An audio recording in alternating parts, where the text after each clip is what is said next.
And I heard, as it were, the noise of thunder. One of the four beasts saying, "Come and see." And I saw, and behold, a white horse.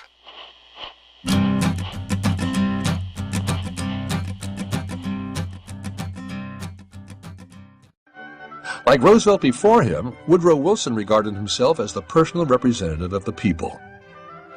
No one but the president, he said, seems to be expected to look out for the general interests of the country. He developed a program of progressive reform and asserted international leadership in building a new world order. What's up with those sheep on the White House lawn? Why don't they bring those back? I mean, wouldn't that say something, maybe? No? Okay. Hello, think tankers. I know it's been a couple days since you've seen something fresh, but let me tell you, taking 21 hours this semester with a flight lab, coupled with doing research for this blog, is quite a daunting task. But here I am today, ready to give you the Drake side of politics. Before I get to the heart of the topic today, I want to say, if you missed a memorial speech made by President Obama, it was very elegant and touching. He said exactly what he needed to, and it goes to show that even though I'm against 90% of what he thinks government's role in America should be, and 99.9% of his policies trafficking his agenda, I will stand shoulder to shoulder in denouncing unprovoked violence, and will stand with my president. Now, let's get to the good stuff. While sitting in class recently during a very thought-provoking and inspiring lecture, it dawned on me. Do you guys know why I believe what I do? And more importantly, what's my vetting process? How do I determine what's constitutional, what I think is constitutional and what's not? What policies are good for the nation, what's not good for the nation, as far as in the confines of the Constitution? And because it goes deeper than what I think, because I'm not always right. But I believe my vetting process is. And before anyone can truly know where they are going, I know you've heard this probably countless times, they need to know where they came from. And I think it's time to tell you where I come from.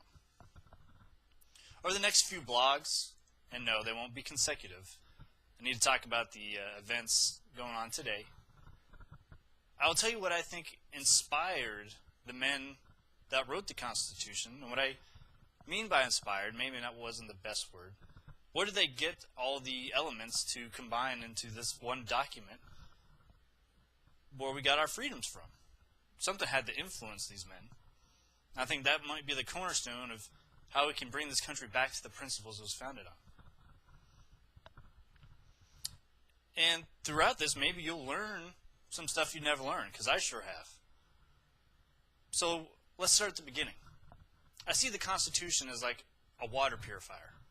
So much legislation is dumped all at once, and no other way to make it clean, per se, is to allow it to cycle through the confounds of the Constitution.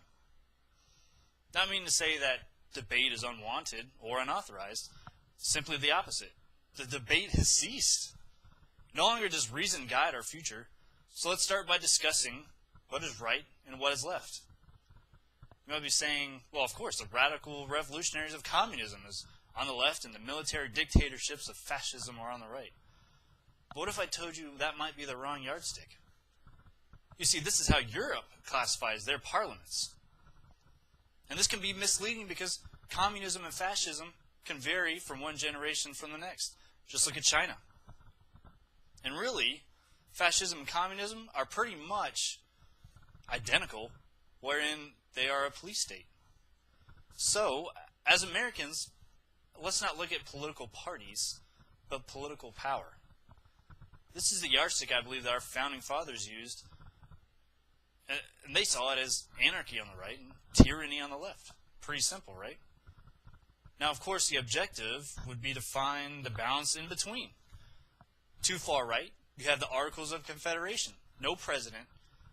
Congress couldn't regulate trade between states. All 13 colonies had to agree to ratify anything. It was a deadlock. Too close to anarchy.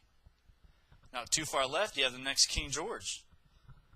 You see, I don't look at progressives as driving us into communism or socialism.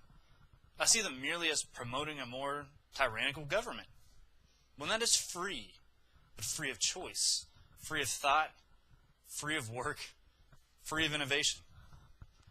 So when I look at bills and ideas passed or focused upon by this administration, I don't look at it as its agenda towards communism, because I think their intentions are not to have a communist government, but they do want a more tyrannical one. Now, whether they know that or not, I don't care. Our job, my job, as the people, is to make sure that doesn't happen. Our job is to make sure things go through that purifier of the Constitution.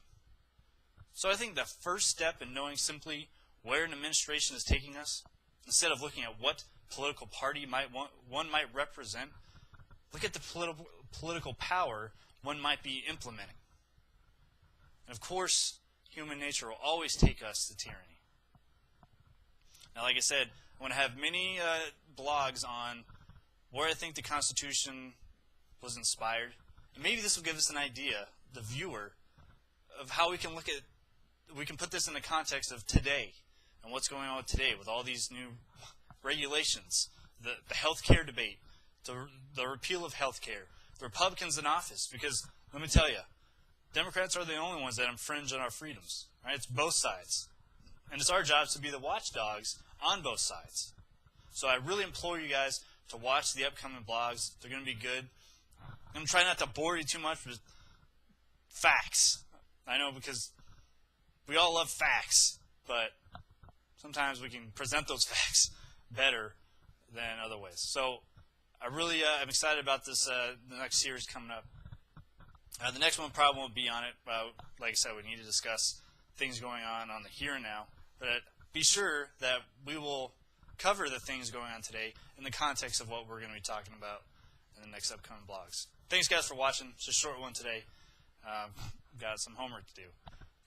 But stay safe and empowering you to take back this country. See you guys soon.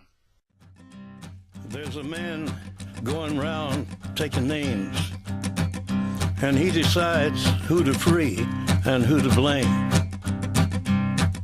Everybody won't be treated all the same.